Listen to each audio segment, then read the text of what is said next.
Good morning, good afternoon, good evening. I am Terrence Jones, the host of the All I Do Is Win podcast of Pierce College. Let's put our hands together for that, y'all. Let's put our hands together. I always like to start off with a hand clap when I can, right? But I'm really excited today because in the context of professional pursuits, there's an industry that's out here that is blowing up. People are aware of it. People are talking about it now more than ever. And it's one of the most fiscally secure spaces to pursue as a professional pathway. If you just want to, have a couple dollars in your pocket. If you want to have a guaranteed work from home experience, right? And guarantee is relative, but generally speaking, there's more flexibility than other industries, right? And that industry is tech. Tech is the industry, and today we have two phenomenal tech professionals who are here with us today. So let's put our hands together for y'all once again. And I'm gonna let you introduce yourself, your name and just your title, where you work, what you do, that kind of a thing, and then we'll jump right into the conversation today. Okay, so I'll start first. My name is Amanda Jackson. I am a senior technology auditor at Comcast. So my role is primarily in the cybersecurity space. Nice. Nice. My name is Kayla Norris. I am a senior operations manager at Minerva University, just covering everything tech from security to networking to student support, just every day, day to day. Wow. Well, I mean, just hearing what you guys do, I already know you both, but I just feel led to just clap for you once again. You don't got to clap for yourself. No, y'all don't clap. Y'all don't clap. Receive the claps. Sometimes we do need to clap for ourselves. Definitely do. That's how we. I wanted you to be on the receiving end of the flowers because so many times you have to fight and work so hard to operate in a space where you're not always appreciated, always honored. And any opportunity that I have to honor greatness, I'm going to do that. So I just wanted to, start off with that, right? Thank you. And I really believe that this conversation is so necessary because oftentimes there are built-in barriers that causes certain populations to not know about an opportunity until it's too late. Like there could be spaces that are inherently not diverse. Because there were intentional structural frameworks that were put in place, but you guys have found a way to overcome those barriers and not just get into these spaces, but lead. I heard senior in both of your names, right? In both of your titles. So you guys are doing it and doing it on a high level. So I salute that. And I kind of want to open up this conversation today as we talk about leading in tech and also transitioning into tech. Just what tech has to offer. Because I think there's a lot of people who hear tech more now in terms of just, I have a tech job or I work in tech. There's even conferences that's around tech, right? There was just a phenomenal one that we just attended last week, Diversitech. And there's so many incredible professionals that are emerging, that are leading, but there's still a lot of people who still are not quite sure what tech is all about. Can you, either one of you, hop in and just share like your synopsis, your 30-second spiel on what tech looks like, if that can do it justice? I would say that the beauty about tech, and that's one thing that I've been navigating over the 4 years that I've been in the industry, is that you can make a career in tech anything that you want it to be. Oftentimes when people hear, being in tech, they automatically go towards, I need to know how to code or I need to be super technical. But tech is such a broad industry. There are ways for you to use your strengths and your transferable skills that may not align with being a super technical person, but they're still needed to drive the mission forward for whatever company you're working for. Nice. I just want to put an asterisk on what you said of transferable skills. I hope we can get back to that. But I just wanted to note the way that I look at tech is, and I just had a conversation with one of my previous bosses, and just trying to advocate for tech at the university is that tech touches everything, right? And I think historically, an IT leader or an IT department would be kind of on the outside circle of daily operations for any organizations. But then when you realize that tech touches the HR systems, the communications, the hardware, the software, the way that you interact with your customers or clients, there's technology that's built behind that has to be managed. And so that's always my advocating point when I'm having conversations about technology, is that it's so diverse, but it touches, especially in the world we live in today, it touches the organization from top to bottom. So you need the skills and the expertise to be able to manage it from top to bottom, but also understanding the importance and the valuableness behind that. Nice. I love that. And you have me on the edge of my seat too, right? Because you put an asterisk in the conversation that Amanda brought up about transferable skills. Let's dive into that right now. Yeah, no, it's not a problem. No, because I thought about my own experience of, so my BA is in psychology with a minor in law. I was supposed to go to law school, but wasn't interested in taking the LSAT. Might be different in my life in the future. However, wait a minute. No, you can't just skate over that. Do we have a JD in our future? Absolutely. It was always in my, it's always on my path. I'm not going to lie. I've taken the easy route in some ideas. Like when I was working at Rutgers, it was get my MBA or go get my JD. And getting my MBA was easier than going to get my JD. I just wasn't interested in studying for the LSAT. But I say all that to say is, as a psych degree with skills with IT from high school, it was I remember going on my first few interviews and they would say, they were looking for a different type of technologist, so to speak, right? They were looking for, hey, we want someone who has the customer service skills, that can talk to people, that can talk to vendors, that can communicate well. And my psych degree helped me with that. And so when she said transferable skills, it was like, hey, I'm sitting here as a person who was headed down a very complete different path, but because of, and to be honest, my direction in changing into IT was purely about money. It wasn't like I loved IT. Like when I got thrown at it in high school, it was, okay, I'm going to do it. I'm good at it, but it's just going to be something I leave in my back pocket every now and again when I need it.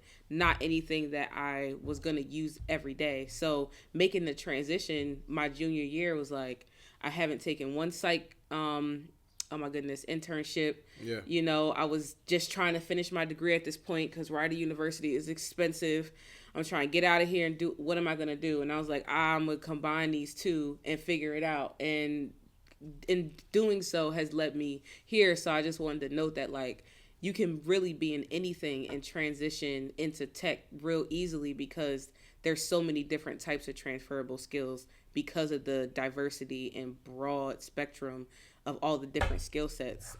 So when she said that, it was just like, I'm a walking, talking, living proof of transferable skills. And I'm also a testament to transferable skills. My initial career path, my undergraduate education is in criminology, a minor in psychology. My initial career path was to be a forensic psychologist. Watching SVU, I wanted to be Dr. Wong.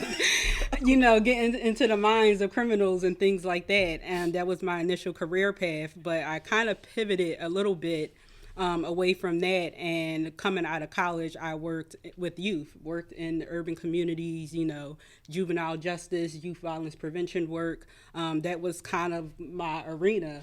And then I transitioned into child protective services and did that for about 5 years. And then the 5th year was when the pandemic hit.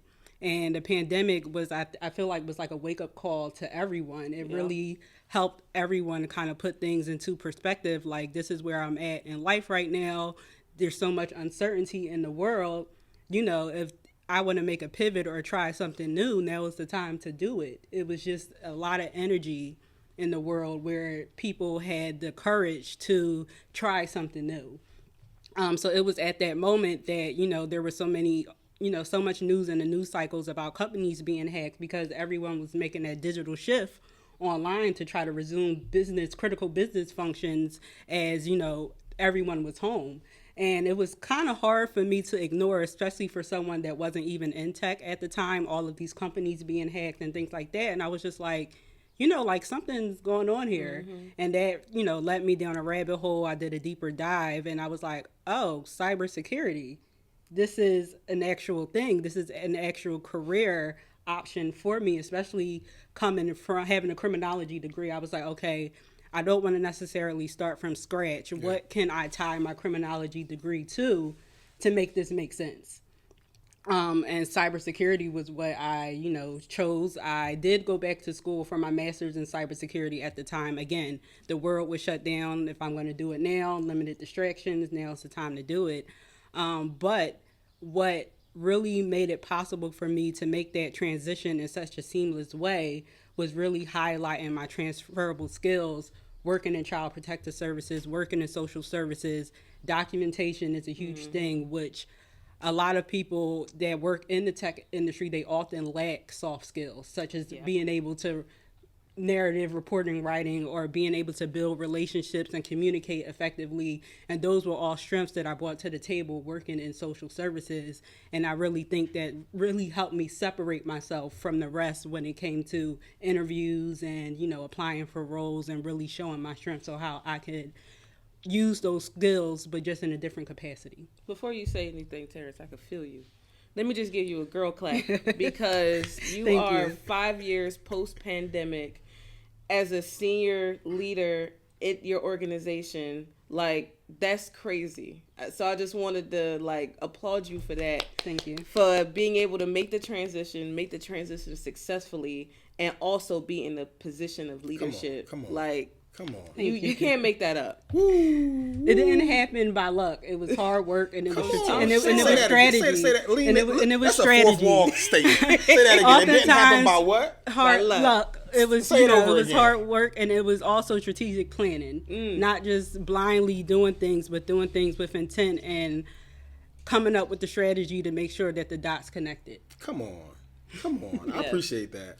And I got to give a little perspective because Miss Kayla just said she could feel that I was ready to speak. And the truth is she was absolutely right. Now, how does she know that, folks? How does she know this? Now, just as she introduced that, right, and she said it to everyone, that she could tell without looking at me that I wanted to speak, I'm equally, as much as I am acknowledging our syncopation in that moment, right, I'm also acknowledging a little bit of shade because I found out that she's going to pursue a JD along with all of y'all. And I've known her for years.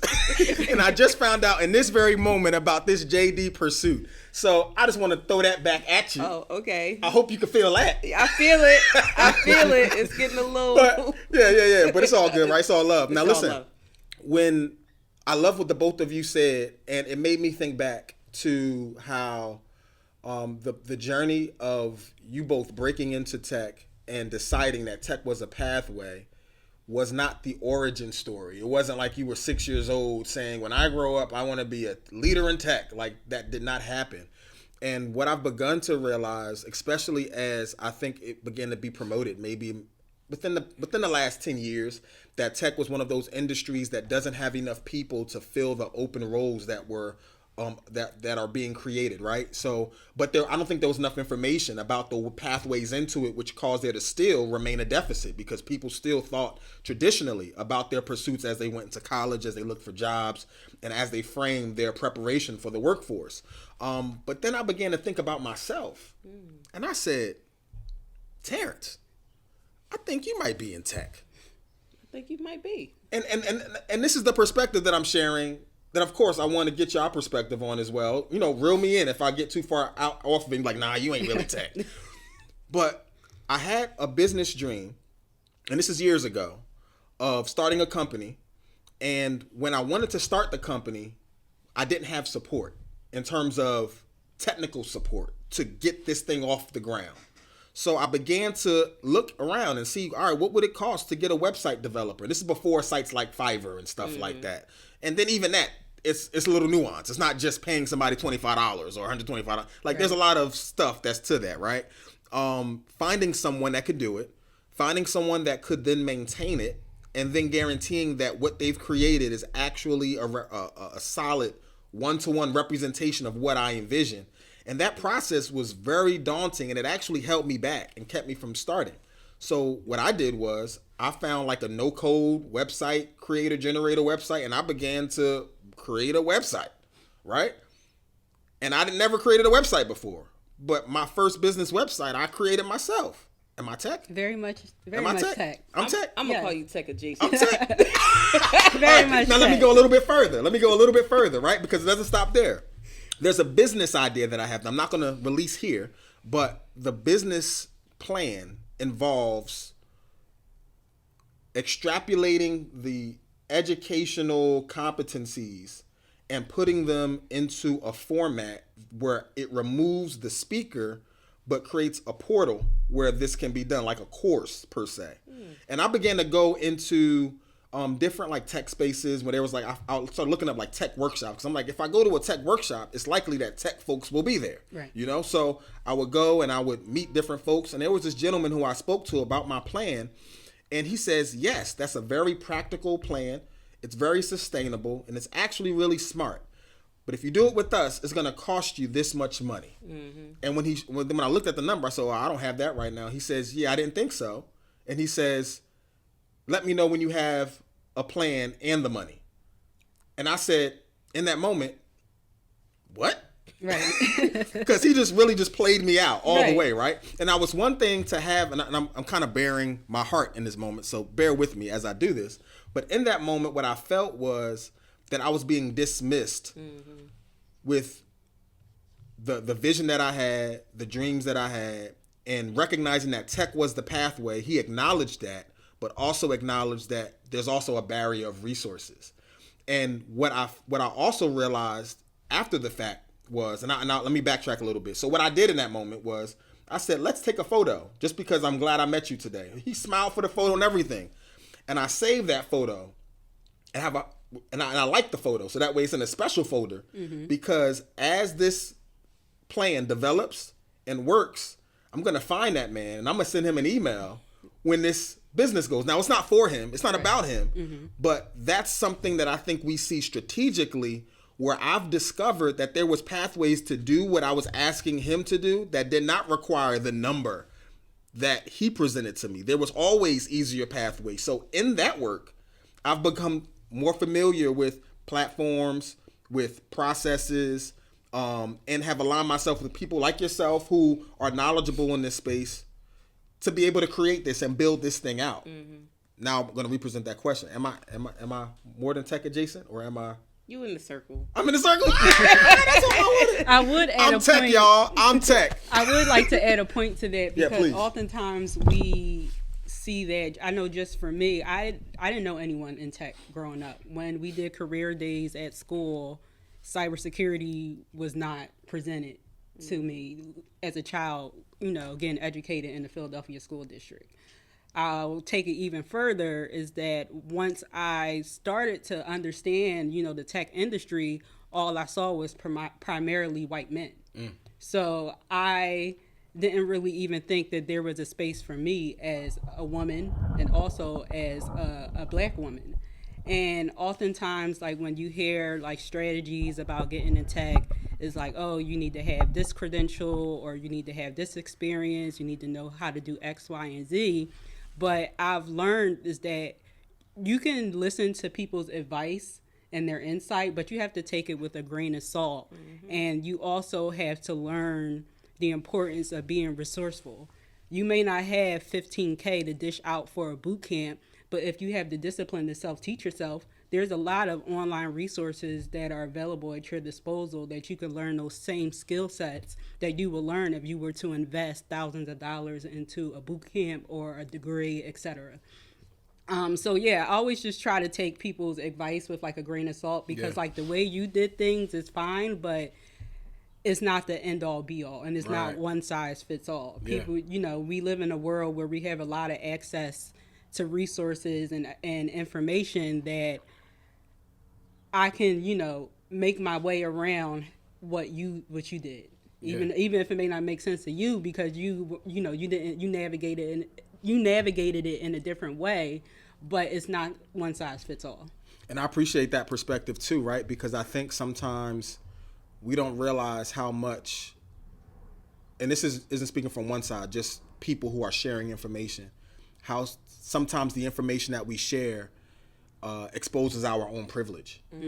Where his journey might have been where he had to come up with a certain amount of funds in order to get into the work, right? Like the money was a prerequisite, where for me, the money is down the line. Like, cause if I were to wait till I made that number to do it, I wouldn't even have it right now. Yeah. Right. So it's like to use your pathway and then rinse and repeat for everyone else, it's just not practical. But I think that because we still have such a great margin of demographic representation in the space of tech, I think there's some strategic and systematic misnomers that people are hearing and seeing that is still deterring a lot of people from this particular industry. And I like what you mentioned, and I kind of want to land there for a second.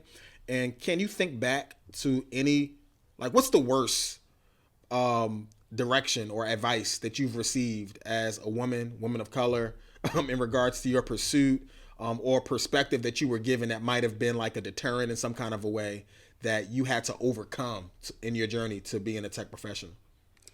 I wouldn't necessarily say I've been fortunate to.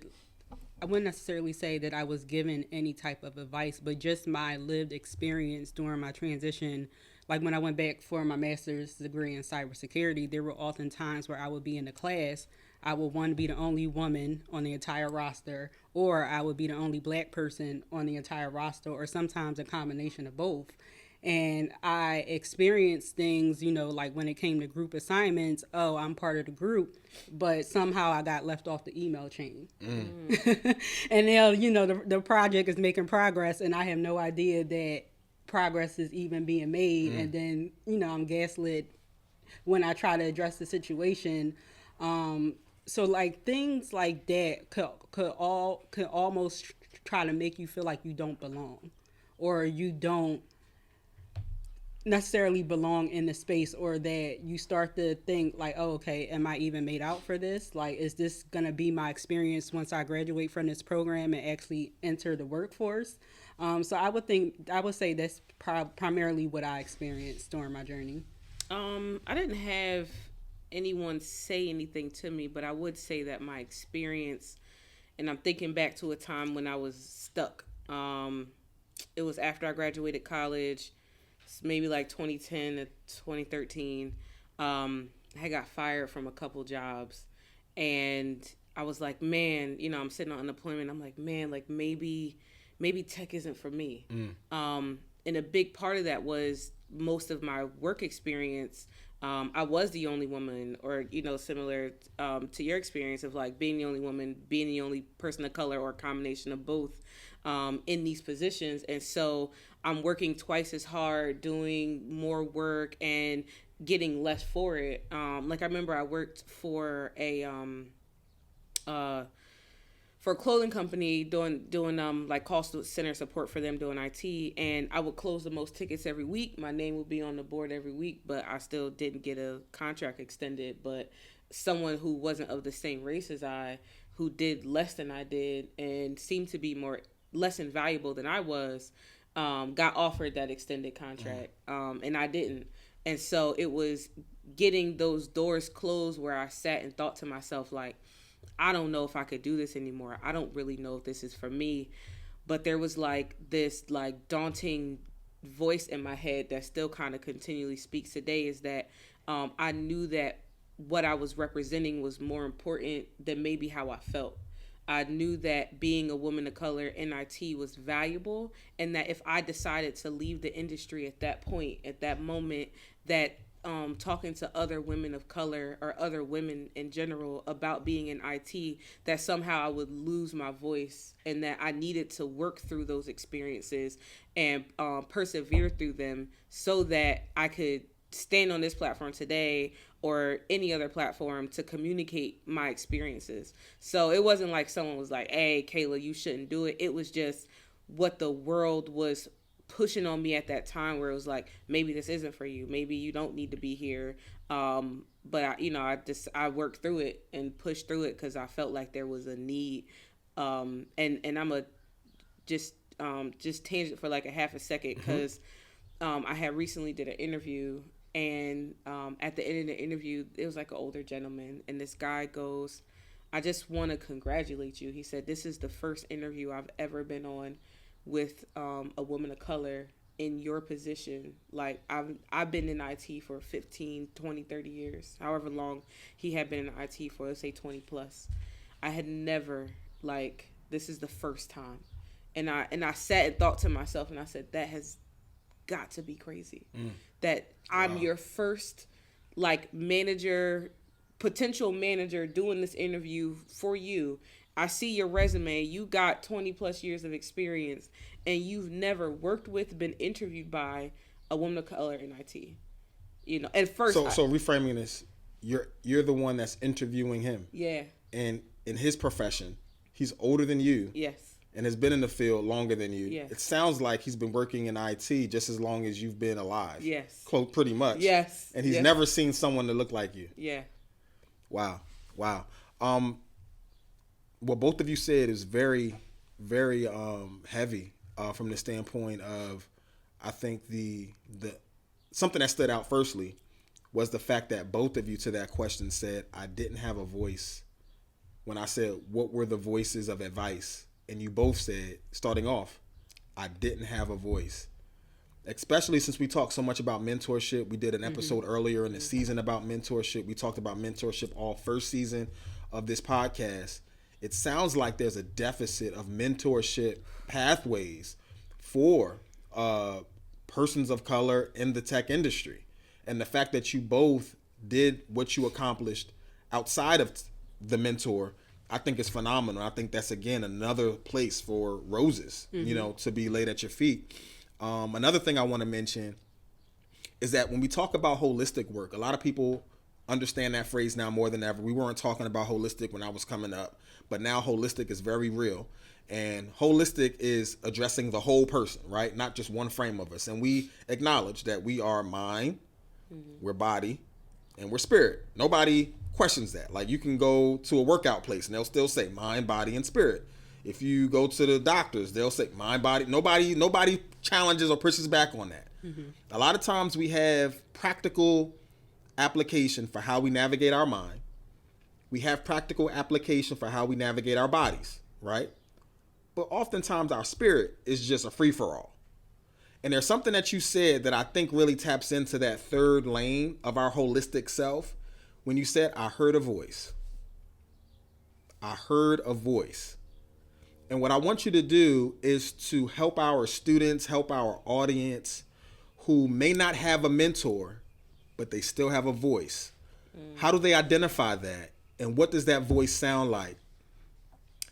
Man, it's really just your inner self. It's really taking the time out and, like, sit in silence and really listen to yourself. I've had to, I've written down where I felt like these are my strengths and these are my weaknesses. And Kayla, what do you really want to do? And I knew that my full path or my gift was helping people. I just love helping people, and I had this other gift of being in tech. And so I said, all right, I want to help people in tech. Now let me put those two things together. And this is what I've been really good at for a really long time, but I'm struggling somewhere. Let me figure out where that is, and how I can continue to follow what I know is in my heart. Cause that inner voice, cause I remember that, like, inner conversation I had with myself where I'm like, Kayla, you can't leave now. You can't give up now. You got to keep pushing. And there's even been times, and that was back in the 2010s, even more recent, I think maybe slightly pre-pandemic, when I was looking for a mentor. And I was on LinkedIn, and when I tell you I was looking on LinkedIn, like, I'm reaching out to people I don't know. Hey, my name is Kayla. I'm looking for a mentor. I see you're a woman in tech. And then I had to pivot. All right, well, I can't find exactly what I'm in. Like, finding an operations manager, director, leader, woman was like, okay, she don't exist. Maybe I just need a woman in IT. Doesn't matter what she does. Cybersecurity, she's in coding. I just need something. And like, I know they exist, but couldn't find like that other arm reach to be like, here, Kayla, I'm going to like lift you up and provide this like direction for you. And it really just was also too, like, just not giving up on myself and like, okay, well, maybe I'll find mentorship through another avenue, right? Like, I met my previous boss, who was amazing.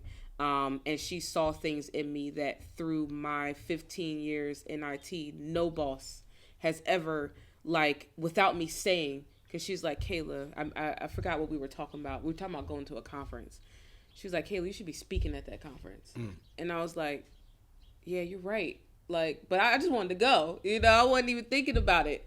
But it had always kind of been in me. And so I think, like, it's hard as a woman in IT looking for a mentor and also trying to like listen to yourself when you have no one else around to push you to be like, yeah, Kayla, you got it. Yeah, you could keep going. Yeah, you know that you got a little cheerleader in the back quarter. Your cheerleader might, I mean, for me, might be my 3-year-old. It might be a boyfriend. It might be my grandma, but they don't fully understand the industry that I'm getting into or what I'm tapping into. They just know everybody who's connected to me will tell you they have no idea what I do. It almost makes me, I'm like, I don't work for the FBI or CIA. Like, I'm in tech. Like, what do you do? I do work like everybody else. Yeah. But like, that's the extent of like the full support you get from anybody in your circle but most of the time they don't understand. Like, I'm going to these struggles. You sitting in the classrooms where you're the only person of color. You're the only woman there. Or you're going into the office and you're the only person of color there. You're the only woman there. And like, you have to work as hard, more harder, stay later, right? And kind of get the, you know, the last bit of whatever your boss may have left. They could have sat in their office and talked to every other employee for an hour. They get to you, they got 20 minutes left. I get nothing, right? So it's really just like staying strong and true to yourself and like taking those quiet moments to listen and be real with what you're listening to and being able to like identify that and speak it outside. I would love to touch on that. No, absolutely. Wait, let me say this. So there must be a lot of feeling going on because maybe my moderator powers are expanding because I can feel that you had something to say. Come on, give it to us, Amanda. So I would take it a step further, and for me, when things started to finally flow is when I stepped outside of my comfort zone and I embraced being those humble beginnings of trying something new. I think that for me, I'm a very introverted person. You couldn't pay me, like prior to me transitioning into tech, you couldn't pay me to get in front of an audience and speak. You couldn't pay me to go to a networking event by myself. But once I stepped out of my comfort zone and said, hey, if I want different results, I have to try something new. And I went to a tech event for Philly Tech Week and, you know, stepping outside of my comfort zone, and I connected with another Black woman in cybersecurity, and she's been my mentor for almost 4 years now. Amazing. And prior to meeting her, again, I wasn't doing speaking engagements, you know, talking on podcasts or anything like that, but she helped me step outside of my comfort zone and try new things. And now, you know, for the past 3+ years, I've been speaking at tech conferences and other kind of speaking engagements and things like that. So sometimes you have to do things differently if you want a different outcome. And now that I'm in the position that I'm in, I'm very intentional about reaching out and building up the next generation. I coordinate speaking engagements within the Philadelphia School District where I go and speak to elementary and middle school students and high school students and just expose them to the world of tech, because many times, you know, there's no one in their families that are in the industry, or they may not even know that it's a possibility. Oftentimes, I know for me, it was, you know, you want to be a doctor, you want to be an athlete, you want to be a lawyer or an entertainer. You know, tech wasn't an option. Yeah, it wasn't on the list. And oftentimes we hear that. So just being intentional about, for me, you know, going into our urban communities, because that's where I was born and raised, and showing them like there's something different. So definitely agree with that. Yeah, that's powerful. That's powerful. And I love how you became the answer that you didn't have. Absolutely. For so many more. I think a lot of times we can be so self-centered and self-focused about where we want to achieve that we don't always take the time to look backwards. So for you to create that space and for you to lead that and even use that to get reps, because, you know, at the end of the day, like you said, you weren't naturally inclined to a certain, you know, disposition of speaking and being out there. You know, you defined yourself as introverted. I myself, and this, what's funny is the word introvert, a lot of times people don't like to believe that I'm introverted, but I'm really an introvert, right? And I think sometimes, and I'm bringing this into the conversation because sometimes people think that their preference is equal to their potential. Yes. I'm gonna say that again. Sometimes people think that their preference is also their potential, when the truth is the gifts that you have within you might need something that you don't prefer in order for it to emerge. Yes. And us pursuing discomfort, I hear in the fabric of what you're talking about. Like, for you to do the uncomfortable thing over and over and over again is what led you to a space of success, of satisfaction, and honestly to a place of overflow, because that overflow is what you pour back to the community behind you. And I think that's really what leads us to like kind of a full circle moment, right? Where we're almost reverse engineering the why to the question. Like, why did you not have a mentor in this space? Because there's not enough people who are going beyond what they prefer. Like, you may have become successful in this space, but maybe they're not in overflow. Right. Right. Because when you're overflowing, the only thing you want to do is pour that into someone else, you know?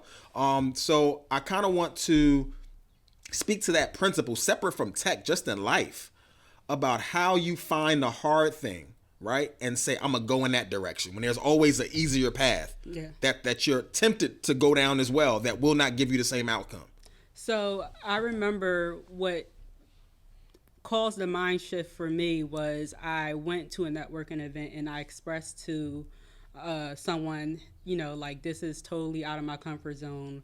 I'm introverted. And what she said to me is that you can't allow a label that you placed on yourself to hinder you from trying new things. And wait a minute.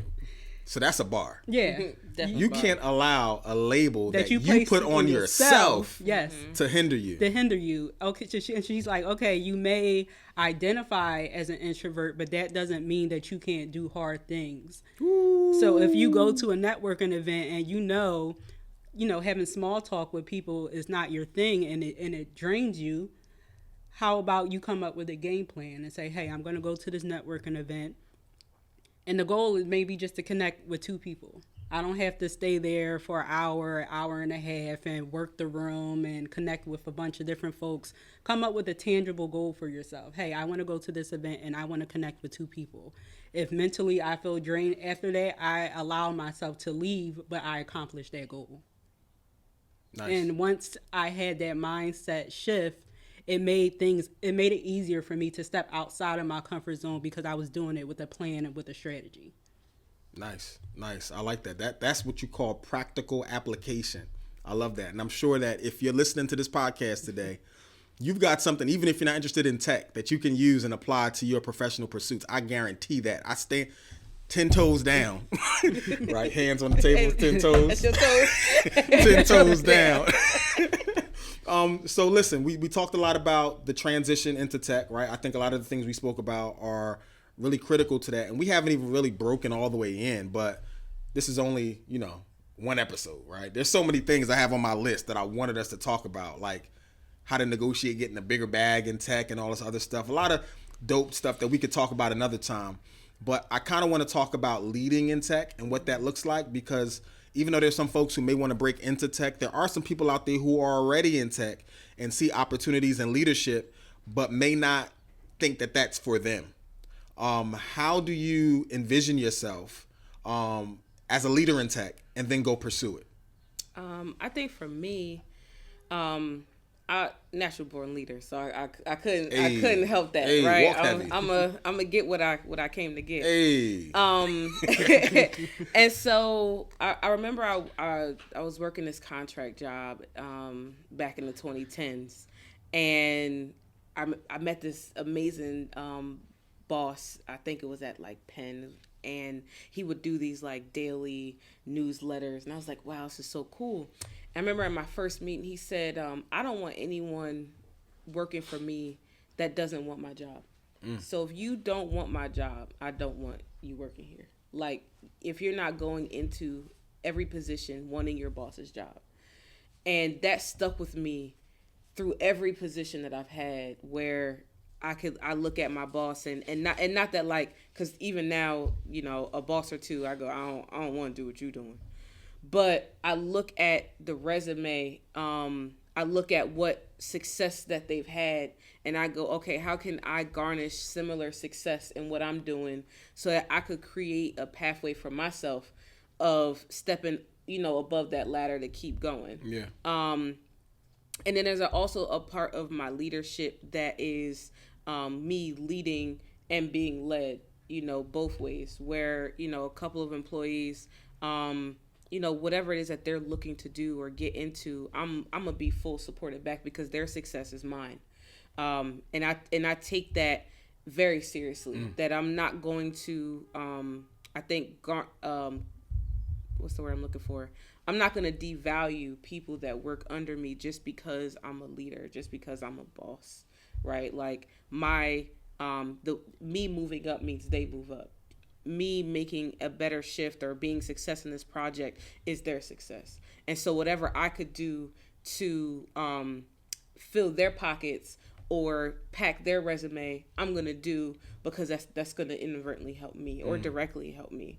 And so that's how I deal with my leadership today, and use really those particular skill sets to help achieve the next step. And so there's even time when I'm having conversations with even a couple mentors of mine, where, you know, I go, what do you want to do? Oh, I want to be in networking. I said, okay. So let's go on LinkedIn. Let's look at some networking jobs. Mentees. Yeah, mentees. Yeah. I said, let's go look at some networking jobs, right? You see, okay, you need this cert. You need to be doing, all right, so let's go after this cert. Yeah. Right? And then you're not going to start off at the Fortune 500 company. You know, everyone don't have that experience. You may not even start off with an internship. It's just what it is. If you find it, great, let's go for it. Or you might get a contract job 3 to 6 months. All right, boom, let's start there. Let's get your experience up. What do you need to do to be able to continue to garner on your experience so that you can take the next step?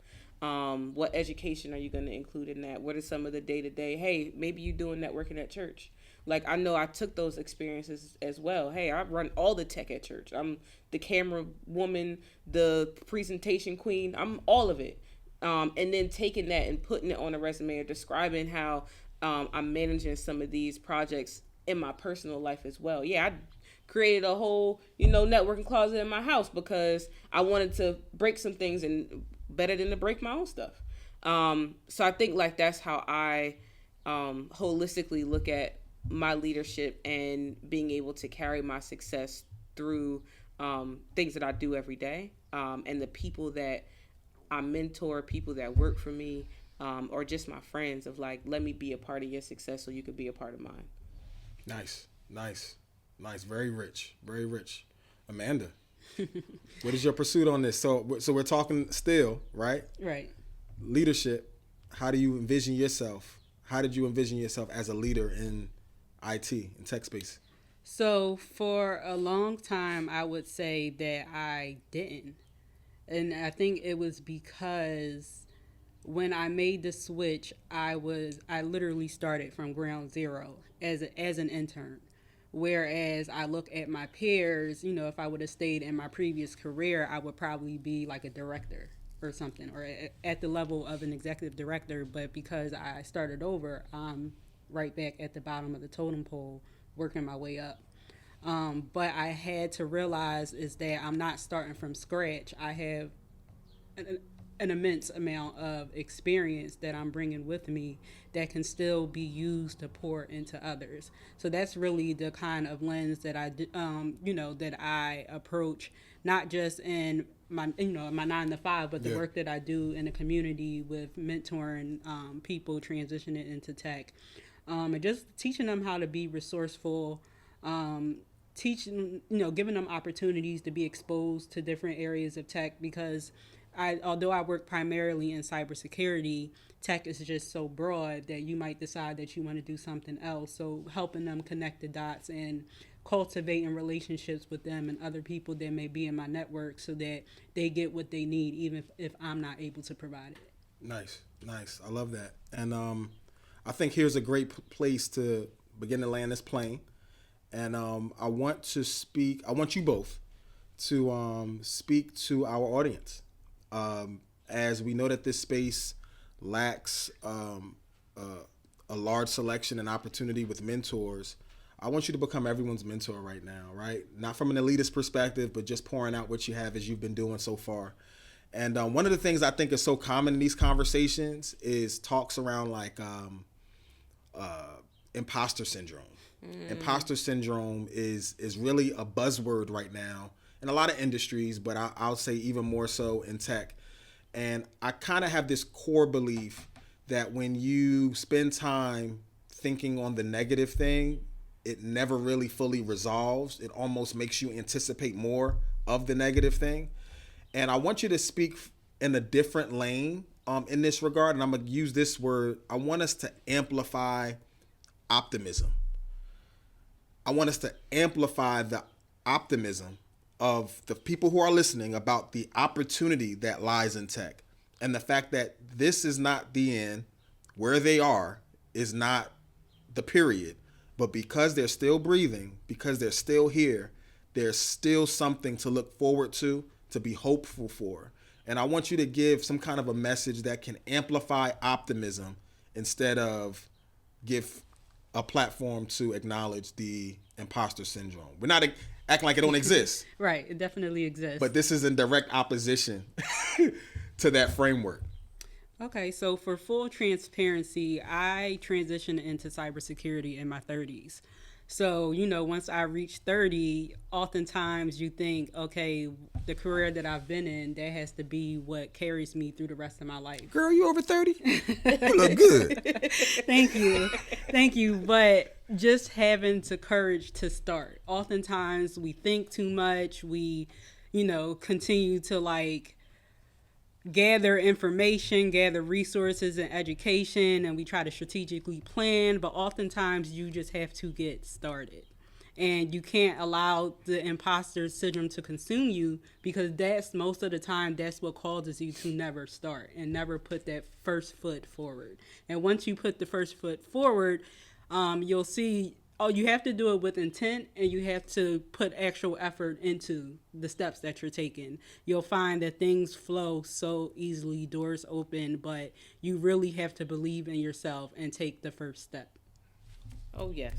Love that. And I was, my first sentence, I was sitting here trying to think about it, was the first belief you'll have is within yourself.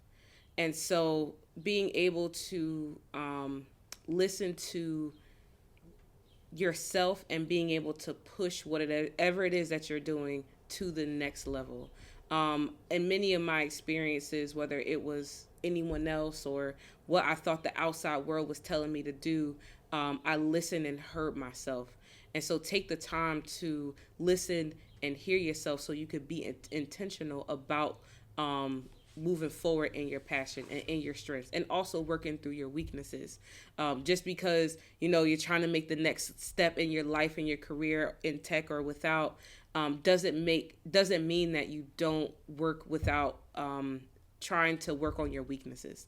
And that I think being able to continuously push through and persevere through some of that pain, you'll easily come out on the other side, right? There's no road that isn't all flat. You're going to go through hills, valleys, mountains. You're going to go through the water. You're going to get wet. And I think that's just a natural part of life. And so don't allow the external forces of life and what we have to deal with now, social media, to deter you from what's more important. And it's the belief in yourself. And sometimes we get caught up on how long something will take. Yes. Like, if I go back to school or if I do this program, it's going to take 2-3 3 years, those 2-3 years are going to pass fast. they're going to pass regardless whether you did it or not.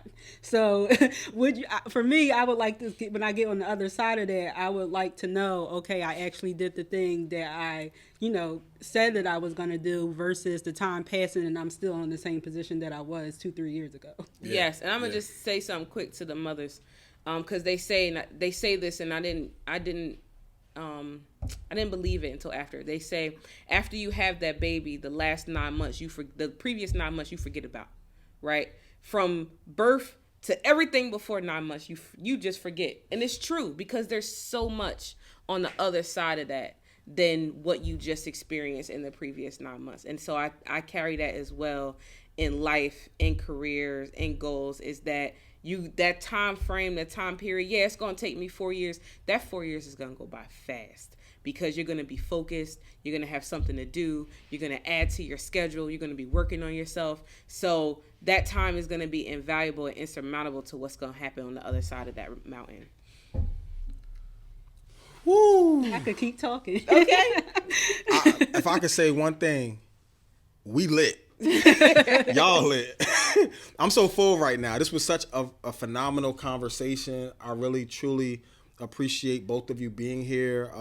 I'll even add that we are privileged as a podcast to have two amazing tech professionals, but what I think you both just witnessed is that we have two amazing humans that are with us today, and the content, the context that they gave really applies to everybody. Their specialty may be tech, but they specialize in success. And that's what this podcast is about, amplifying success holistically for everyone in our campus community, but also in the community at large. And today, that ball was hit all the way out the park. So I thank each and every one of you. Thank both of you. I say each and every one as if it's like a lot.